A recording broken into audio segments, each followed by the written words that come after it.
इस कार्यक्रम के प्रायोजक हैं World is here at Sharda University. Where are you?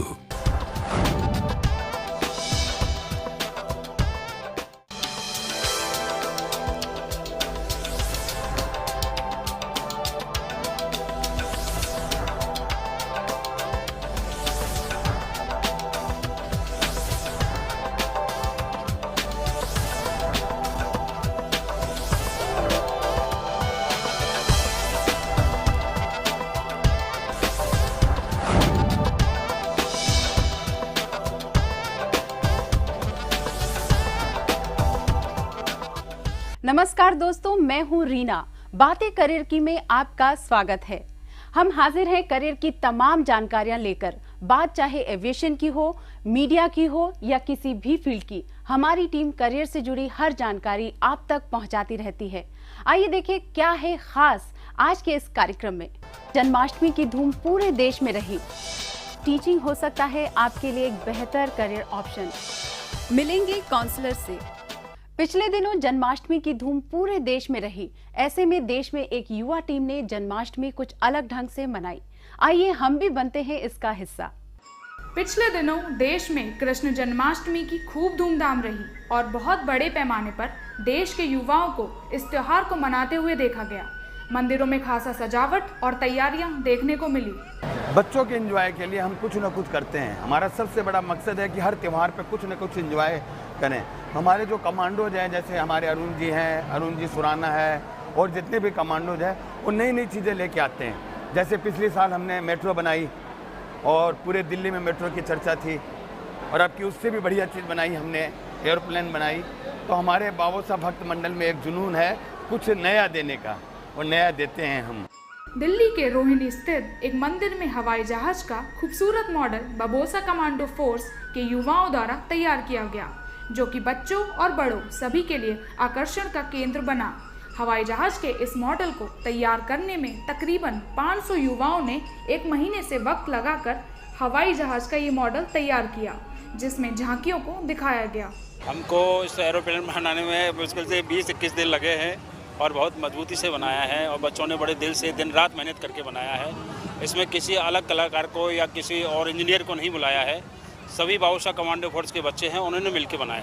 मंदिर परिसर को खूबसूरत लाइटों से सजाया गया। जन्माष्टमी के पावन अवसर पर युवाओं और बच्चों के द्वारा रंग बिरंगे कार्यक्रमों का आयोजन किया गया। आयोजन में कृष्ण लीला का प्रदर्शन भी किया गया। काफी चिल्ड है, बच्चों के साथ किया था। बच्चे तो डर के हमारे गोदी में आ गए। अंदर अंधेरा है, धुआं है, एसी से पानी को ठंडा कर रखा, बर्फ वगैरह डाल के। एंड तक पहुँचते पहुँचते पूरा चिल हो जाएगा। पहले कहीं नहीं देखा, ये पहली बार देखा और बहुत अच्छा लगा कि एक नया, मतलब इन लोगों ने नया डिस्कवर किया, लोगों को खुश करने के लिए बहुत अच्छा लगा। दिल्ली का यह आयोजन पूरे देश में अपने आप में एक मिसाल था, जिसके कर्ता धर्ता देश की एक ऐसी युवा पीढ़ी है जिसने अपनी पढ़ाई लिखाई और करियर बनाने की मशक्कत के साथ साथ समाज को एकजुट होकर एक साथ आने का मौका दिया।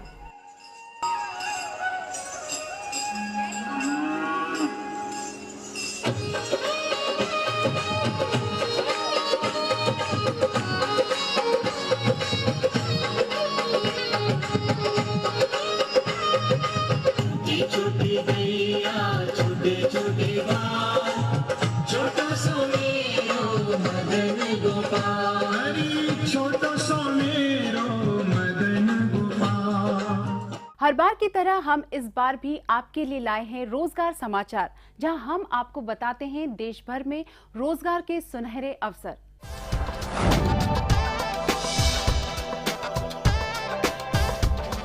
IBPC यानी institute of banking personal selection में क्लरिकल कैडर के लिए नियुक्ति की जाएगी।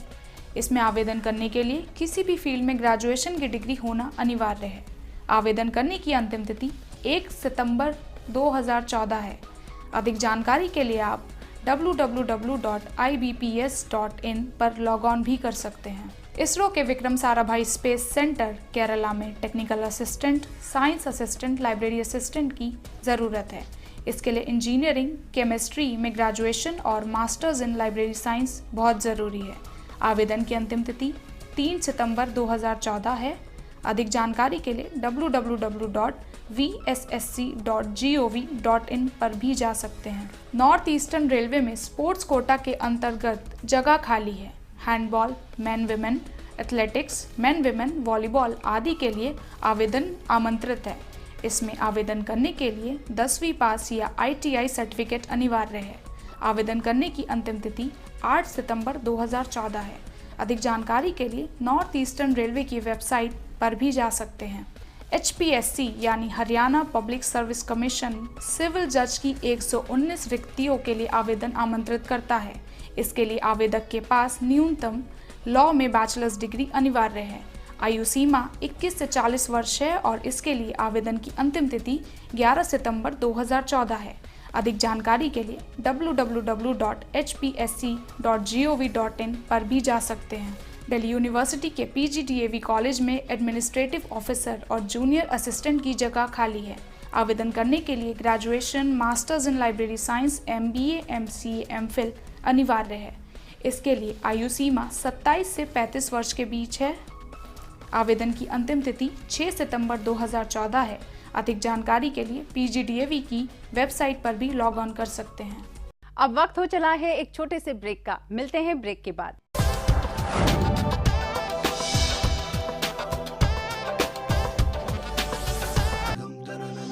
One day, my classroom will have no boundaries. One day, I will soar on the wings of global knowledge. One day, I will be surrounded by ideas from across the world. One day, I will make our world a better place. One day, I will be at Sharda University. The world is here at Sharda University. Where are you?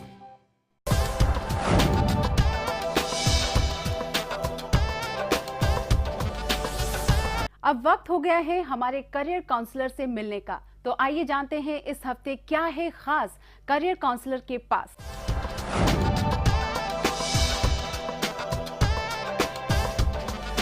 College में पढ़ाई के बाद placement हर student का सपना होता है, इसलिए students अपनी कॉलेज परफॉर्मेंस ग्रेड्स पर बहुत ध्यान देते हैं। लेकिन क्या सिर्फ अच्छे ग्रेड्स कॉलेज परफॉर्मेंस महत्वपूर्ण है अच्छी प्लेसमेंट के लिए? जानने के लिए बात की हमारे करियर एक्सपर्ट से।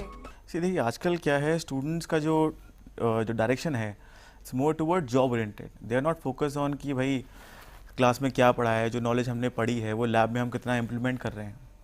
तो स्टूडेंट्स का इनिशिएटिव यही रहता है कि कॉलेज में जाना है तो प्लेसमेंट ही लेनी है, जॉब लेनी है। तो नॉट कमिंग फॉर स्टडिंग। और प्लेसमेंट के लिए दे आर मल्टीपल फैक्टर्स कि आप स्किल डेवलपमेंट कर लो, communication skill, personality skills, they are 10 different skills sectors. तो वहाँ पे students need the requirement is much more कि स्टूडेंट्स वहाँ पे आके वो स्किल्स को एम्फसाइज करें and then get learn from the ten, क्योंकि डोमेन नॉलेज इतनी मिल नहीं पा रही है स्टूडेंट्स को। हर साल देश की न जाने कितनी कंपनीज जॉब के लिए कैंपस प्लेसमेंट करती हैं। प्लेसमेंट के नज़रिए से कैंपस प्लेसमेंट बहुत ही बेहतर और अच्छा माना जाता है। कंपनीज आखिर क्या देखती हैं किसी भी कैंडिडेट में? I think they should focus more on जो क्लास में पढ़ाया है, उसके बाद लैब्स में कितना उन्होंने काम किया है, जो प्रैक्टिकल लैब्स हैं, जो ट्यूटोरियल क्लासेस हैं, उस पर कितना उन्होंने स्टूडेंट ने एम्फसाइज किया है।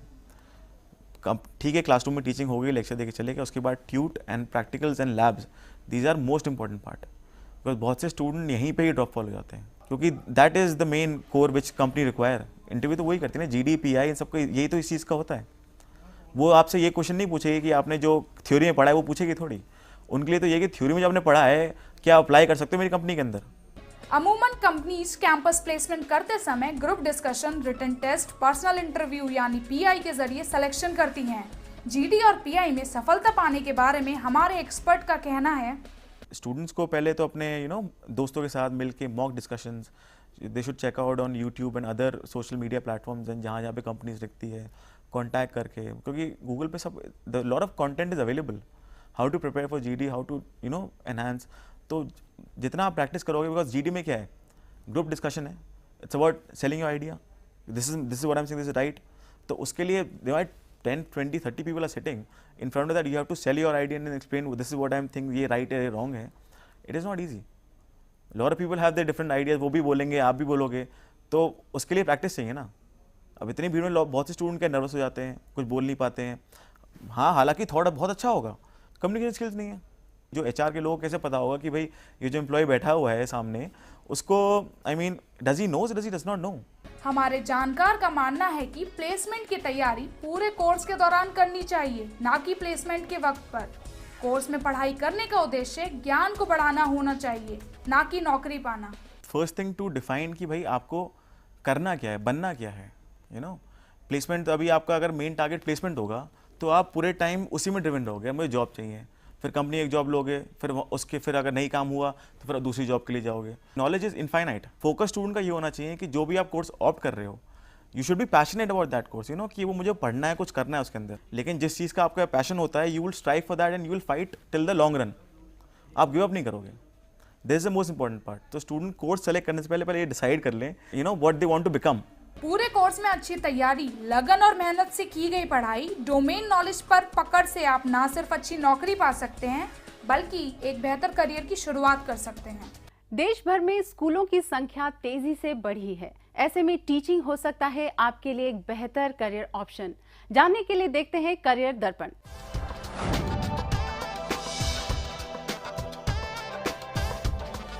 देश में स्कूलों की बढ़ती संख्या ने क्वालिफाइड टीचर्स की मांग भी बढ़ाई है और टीचिंग आज के दौर का एक अच्छा करियर ऑप्शन युवाओं के लिए बनकर उभरा है। टीचिंग इंडस्ट्री अगर हम कहते हैं तो जो पहले लोग मतलब 20-25 साल 30 साल पहले लोगों की पेइंग कैपेसिटी कम थी, टेक्नोलॉजी भी उतनी डेवलप नहीं हो पाई थी। आज लोगों की पेइंग कैपेसिटी भी काफ़ी बढ़ी हुई है और लोग ज़्यादा से ज़्यादा सुविधाएं अपने बच्चों को देना चाहते हैं।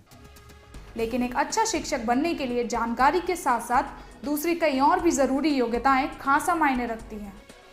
इंटरेस्ट होना चाहिए टीचिंग में। फोर्सफुली वो टीचर बन गए तो वो टीचर कभी कहला ही नहीं सकती है। Somewhere she should have the inclination towards a profession, और उसके लिए मिनिमम क्वालिफिकेशन कोई भी आप स्कूल में जाएंगे तो ग्रेजुएट प्लस बीएड। आज टेक्नोलॉजी ने हर क्षेत्र को एडवांस बना दिया है। ऐसे में टीचिंग टेक्निक्स में भी पहले के मुकाबले कई बदलाव आए हैं। मसलन चॉक और ब्लैक बोर्ड की जगह अब स्मार्ट क्लासेस व रोबोटिक्स लैब ने ले ली है। हम लोगों के पास रोबोटिक्स लैब है, मैथ्स लैब है, we have language lab, we are teaching Sanskrit as well as one foreign language German to the students. तो बच्चों को लाइक करियर ओरिएंटेड होते हैं आजकल बच्चे, तो 8th स्टैंडर्ड ऑनवर्ड्स उनको which career they want to go for, which career they want to opt for, ये अभी से हम उनको ट्रेनिंग देते हैं, तो उनको इन फ्यूचर कोई प्रॉब्लम नहीं होता है। Suppose they want to be a doctor, even that kind of training we give here. If they want to be an interpreter, वो भी आप जर्मन हम लोग सिखा रहे हैं उनको, तो जर्मन के थ्रू बच्चे फॉरेन लैंग्वेज कैसे लर्न करना एंड इन ईजी वे, वो हम उनको ट्रेनिंग देते हैं। एक्चुअली अगर आप देखा जाए अभी तो बच्चे आर वेरी टेक्नो सेवी। हर छोटे बच्चे भी मोबाइल यूज़ करते हैं, घर पे टेलीविज़न होता है, नेट कनेक्शन होता है, सो हमेशा बच्चे टेक्नोलॉजी सेवी होते हैं, उनको टेक्नोलॉजी के बारे में हमसे ज़्यादा नॉलेज होती है। सो अगर वही टेक्नोलॉजी अगर हम टीचिंग में यूज़ करें तो हम बच्चों का स्कूल में और पढ़ाई में इंटरेस्ट डेवलप कर सकते हैं। क्योंकि अगर अभी इसी दिन अगर हम ब्लैक बोर्ड की तरफ जाए, just black and white teaching, so बच्चों का इंटरेस्ट उसमें नहीं आएगा। सो इसीलिए we started using interactive boards in classes. So interactive means we are using multimedia, means we are taking video clips from internet, even whatever lessons are there, those are also with 3D effect. आजकल ये बदलाव कई schools के classrooms में देखे जा रहे हैं। ऐसे में आज टीचर्स के लिए ये बहुत ज़रूरी हो गया है कि इन बदलावों और नई टेक्नोलॉजीज़ के साथ खुद को ढालें। जो टेक्नोलॉजी नई आई हुई है उस टेक्नोलॉजी को हमको यूज़ करना चाहिए, उस टेक्नोलॉजी को हमको शेयर करना चाहिए बच्चों के साथ, क्योंकि यही टेक्नोलॉजी सीख के वो आगे चलने वाले हैं। अगर आज उनको ये टेक्नोलॉजी सिखाई जाती है, उनको उस टेक्नोलॉजी से अवगत कराया जाता है, तो आगे चल के उनको ये टेक्नोलॉजी के बारे में कोई फियर नहीं रहेगा। They will not be scared of this technology, number one. And इससे आगे वो बढ़ेंगे, मतलब जिस लेवल पे वो हम लोग उनको पहुंचाएंगे उससे आगे वो बढ़ेंगे, ना कि ज़ीरो से शुरू करें जब वे स्कूल से या कॉलेज से बाहर निकले, क्योंकि आज की तारीख में technology is the key word. ये टीचर के लिए बहुत ज़रूरी है कि वो भी अपडेट रहे इन चीज़ों में। क्योंकि बच्चे भी जानते हैं, बच्चों को बहुत सारा एक्सपोजर है जो हमारे ज़माने में से 20 ईयर्स बैक 20 साल पहले तक नहीं हुआ करता था। जो टीचर बोल रही है, क्लास में आ रही है, बोल रही है 35 मिनट्स के लिए, बच्चे ने सुन लिया, हो गया, ऐसे जो हुआ करता था वो अब नहीं होता है। उल्टा बच्चे ही आपको 2 चीज़ें आके बताते हैं। हालांकि शिक्षकों की बढ़ती डिमांड के एवज में क्वालिफाइड टीचर्स की खासा कमी देखने को मिल रही है। सरकारी और गैर सरकारी दोनों ही तबकों में नौकरी के सुनहरी संभावनाएं हैं, लेकिन जानकारों की माने तो युवाओं में टीचर बनने के प्रति उत्साह और लगन की कमी देखी जा रही है। आज की तारीख में अगर देखा जाए तो टीचिंग प्रोफेशन में, specially in school teaching, people don't come by choice, people come in this profession as a last option. ये बहुत गलत परिस्थिति है। जैसे हम इंजीनियर होने के हमारे पास पैशन रहता है कि हमको इंजीनियर होना है, हमको डॉक्टर होना है, वैसे टीचर होने का पैशन बहुत कम लोगों में होता है। हमारा देश अगर अच्छे सोल्जर्स बना सकता है, अच्छे इंजीनियर्स बना सकता है, अच्छे डॉक्टर्स बना सकता है, तो अच्छे टीचर्स भी बना सकता है। भारतीय संस्कृति में शिक्षकों को ईश्वर से भी ऊंचा दर्जा दिया गया है और अब भारत में टीचिंग के इस प्रोफेशन में आदर के साथ साथ अच्छा पैसा भी युवाओं को मिल रहा है। अब वक्त हो चला है एक छोटे से ब्रेक का। मिलते हैं ब्रेक के बाद।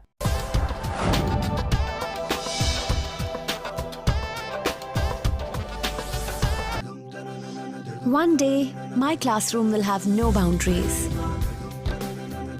One day, I will soar on the wings of global knowledge. One day, I will be surrounded by ideas from across the world. One day, I will make our world a better place. One day, I will be at Sharda University. The world is here at Sharda University. Where are you?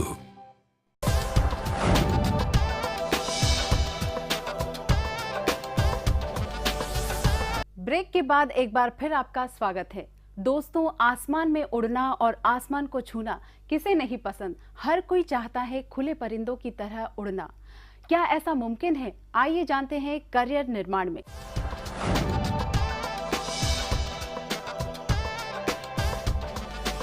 हर एक student का सपना होता है कि वे खुले आसमान में उड़ान भरे, अपने करियर में ऊंचाइयों तक पहुंचे और आसमान को छू ले। आप अपने इस सपने को पूरा कर सकते हैं एरोनॉटिकल इंजीनियरिंग के साथ साथ एयरक्राफ्ट मेंटेनेंस इंजीनियरिंग की पढ़ाई करके, जो आपको एक सुनहरा करियर दे सकता है। Aircraft maintenance engineer basically maintains the aircraft. जो भी एयरक्राफ्ट है उसको आपको रिपेयर करना पड़ता है, उसको आपको ओवरऑल करना पड़ता है एंड डेली सर्विसिंग भी करनी पड़ती है। Aircraft can not take off till it is serviced. In aeronautics we are dealing with the vehicles which fly in air. इन सबको डिज़ाइन करना, उनको मैन्युफैक्चर करना, उनको ओवरऑल सर्टिफिकेशन करना, ये सब एरोनॉटिकल इंजीनियरिंग में आ जाता है। एरोनॉटिकल इंजीनियरिंग सिविल एविएशन का ही एक हिस्सा है, जिसमें प्लेन, हेलीकॉप्टर आदि की डिज़ाइनिंग, मैन्युफैक्चरिंग से लेकर उसकी हैंडलिंग और मेंटेनेंस तक सब कुछ सिखाया, पढ़ाया और बताया जाता है। यह अपने आप में ही एक रुचि भरा करियर ऑप्शन है जिसमें आगे बढ़ने की खासी संभावनाएं हैं। एविएशन इंडस्ट्री का ट्रेंड देखें इन 2010, so lot of new aviation firms are coming up in scheduled and non-scheduled operators both. The Ministry of Aviation, Civil Aviation, they have given clearance to 6 new airlines to come up. They will start flying soon in the country. हमारे जो नए prime minister हैं वो काफ़ी importance दे रहे हैं कि हमारे जो भी मैन्युफैक्चरिंग हो, specially the equipment which is procured by the army, navy and air force should be design and manufacture in India. Obviously क्योंकि हम 72,000 करोड़ रुपीस का हर साल इक्विपमेंट प्रोक्योर कर रहे हैं। अगर हम इसी को अपने देश में बनाने लगे तो यू कैन इमेजिन कितने लोगों को जॉब्स मिलेगा। And 100% FDI is permitted. Once you permit 100% FDI, naturally Airbus, Boeing, all these aircraft manufacturers will rush to your country. Aeronautical aircraft engineering की अगर बात करें तो aircraft maintenance engineering aeronautical engineering का ही एक हिस्सा है। 4 साल के एरोनॉटिकल इंजीनियरिंग में बीटेक कर रहे छात्रों के पास DGCA द्वारा दिए जाने वाले AME के लाइसेंस को हासिल करने का भी मौका रहता है। पेपर 1, पेपर 2, पेपर 3 क्लियर कर लेता है तो will be awarded licence from DGCA। DGCA government of India का है, तो वो ऐसा एक इंजीनियर होगा जो इस लाइन में एयरक्राफ्ट मेंटेनेंस इंजीनियरिंग के लाइन में भी एप्लीकेबल हो जाएगा besides aeronautical engineer. I took AME as my elective subject. That's why I cleared my BTech Aeronautical plus AME license course, which is approved by DGCA. So at the end of 4 years, the student will be having BTech Aeronautical Engineering degree with specialization in maintenance plus AME license. Aeronautical engineering और AME दोनों का syllabus अमूमन एक जैसा ही है। जहां aeronautics में विमानों की डिज़ाइनिंग, मैन्युफैक्चरिंग वगैरह सिखाई जाती है, तो वहीं एएमई में उन्हीं विमानों को मेंटेन करना और सर्विस करना सिखाया जाता है। हालांकि दोनों ही फील्ड्स खासी मेहनत भरी और चुनौतीपूर्ण मानी जाती हैं। Second semester, that is 2 semesters in the first year, it is having common syllabus. Now second year से स्पेशलाइजेशन चालू होना शुरू हो जाता है। जो हमारे एरोनॉटिकल इंजीनियरिंग के बच्चे हमारे पास आ जाते हैं, मतलब उनको स्पेशलाइजेशन हम कराना शुरू करते हैं और फर्स्ट ईयर में हम उनको सब एरोनॉटिकल सब्जेक्ट पढ़ाते हैं, right from introduction to aeronautics. हम लोग सेकंड ईयर में वो स्टेज पे लाते हैं बच्चों को जब वो समझें कि टर्बोजेट क्या होता है। उसके बाद हम उसको एडवांस स्टडीज़ कराते हैं। एडवांस स्टडीज़ में हमारा हो जाता है कि स्ट्रक्चर, एयरक्राफ्ट स्ट्रक्चर क्या होता है, एरोस्पेस स्ट्रक्चर क्या होता है, प्रोपल्शन क्या होता है, प्रोपल्शन डिज़ाइन क्या होता है, क्या डिज़ाइन क्राइटेरिया, ये सब हम लोग थर्ड ईयर से शुरू करते हैं। Course is basically about airplanes and aircrafts. I have a great passion about working in airlines, so I have taken this course, and moreover it's different and it's a unique new branch which is opening in India. Rajasthan university से जुड़ा यह B Tech degree course job opportunities के नज़रिए से देखा जाए तो काफ़ी फ़ायदेमंद साबित हो सकता है। कि आप एक जॉब अपॉर्चुनिटीज़ की बात करें तो जॉब अपॉर्चुनिटीज़ उसकी डबल हो जाएंगी, बल्कि मल्टीप्लाई भी हो जाएंगी। You can go for any airlines in India as well as abroad. Salary packages अगर इंडिया के अंदर देखें तो इंडिया के अंदर ही जो हमारे बच्चे पास आउट होके लगे हुए हैं यहाँ पर इंडिया के अंदर, वो प्रेजेंट में अभी 1.5 लाख से ऊपर पहुँच चुके हैं। और अब्रॉड बात करें तो 3-3.25 लाख के आसपास लोग ले रहे हैं।